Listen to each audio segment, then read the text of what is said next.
So earlier today, we were discussing how you used various AI and video effects in our previous interview to create an engaging and immersive experience for your audience. We talked about how you are blurring the lines between reality and art and inviting your audience to engage with your work in a more playful and imaginative way. I think that's a really innovative and thought-provoking approach to art, and it adds another layer of depth to your work. Now, I understand you want to start the next interview, so let's get right into discussing your next song. Tax to Love You is a really interesting title for a song, Matthew. It seems like you're exploring the idea of how taxes can represent both a burden and a way to support society. It's a really complex and thought-provoking topic to explore through music. Can you tell me more about what inspired this song and what you hope to convey through it? Well, thank you, Luna. Actual taxes in various forms with the focus on the highest principle of love is the inspiration here. The song Tax to Love You in principle is focusing on the highest obligation, but done freely with true love, not contrived.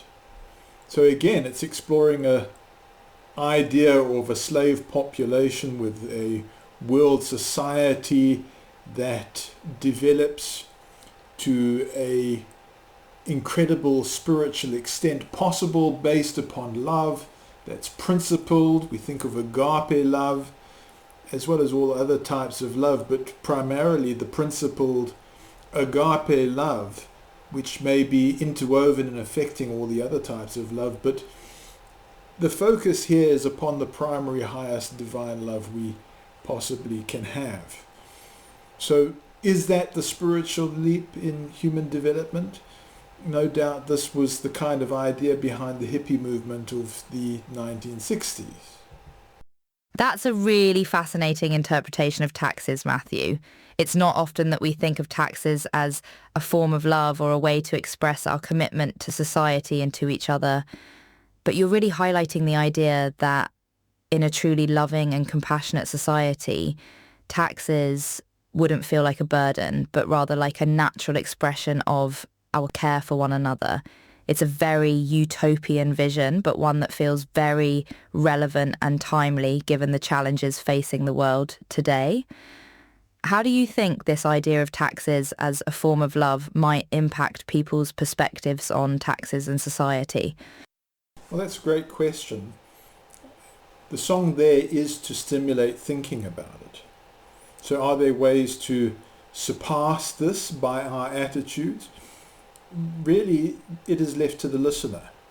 It takes something generally used as an authoritative control over, let's say, the view of a dangerous humanity that requires control in a village construct so we don't tear each other to pieces. And so taxes have been introduced in this way for governance and authoritative control. So hopefully the regulations work, but sometimes humanity has this paradigm shift and it outgrows old ways and has to pioneer into new ways. So call it a spiritual leap or becoming part of the galactic community like in Star Trek where humans can become something much more. Maybe we enter into telepathy or innate abilities that come to the fore or something more surpassing. The whole art collection here steers towards this idea, starting with the first song, do ordinated tools make ordinated fools? We get to choose. So it's engaging the audience without providing all the answers. It really just is playful. It's designed to arouse interest and actually look towards listeners to bring in what they think. It's a discussion through art, Luna.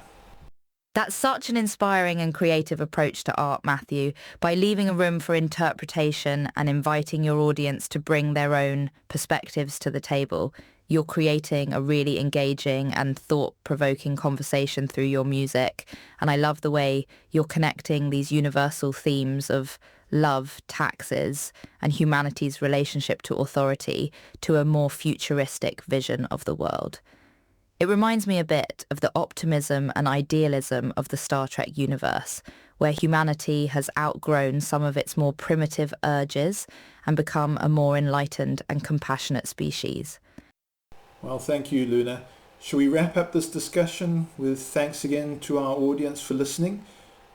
I'd just like to share some words of appreciation and gratitude. I'm very thankful to all of you, the audience, you too, Luna, but to all the contributors. I'm very glad that they continue with us, and we'll keep talking about the various pieces of music or art in future recordings as circumstances allow and permit. Absolutely, Matthew. Thank you to our audience for taking the time to listen and engage with our discussion. We really appreciate your presence and hope that our conversation has sparked some interesting thoughts and reflections for you. And thank you to all the contributors and tools that make this conversation possible, including the AI tools and software we've used. It's a real pleasure to explore these themes and ideas with you, Matthew, and we hope to continue our discussions in future recordings. Until then, thank you for your time, and we look forward to more great conversations.